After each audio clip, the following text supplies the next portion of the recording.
మహానేత తమిళులు అమ్మగా పిలుచుకునే జయలలిత ఇక లేరు అన్న విషయం తెలిసింది. అయితే ఒక ఫోటో సోషల్ మీడియాలో తెగ షేర్ అవుతుంది. జయలలిత చెంపపై ఆ రంధ్రాలేంటి అని అందరూ మాట్లాడుకుంటున్నారు. జయలలిత మరణించిన తర్వాత ఆమె భౌతిక కాయాన్ని ఎంతో మంది తిలకించారు.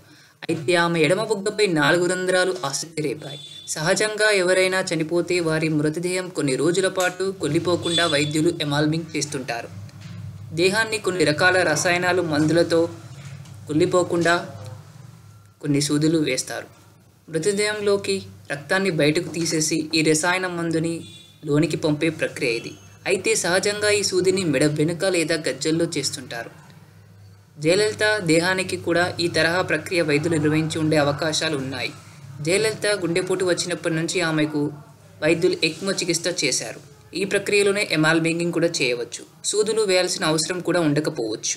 అయితే వీటికి భిన్నంగా జయలలితకు ఇలా 4 రంధ్రాలు కనిపిస్తుండటంతో అది ఎమాల్మింగ్ సూదితో ఏర్పడిన రంధ్రాల చికిత్సనా లేక ఇతర చికిత్సలు చేయడానికి వీలుగా చేసిన రంధ్రాల అని జోరుగా చర్చ సాగుతుంది. Please subscribe.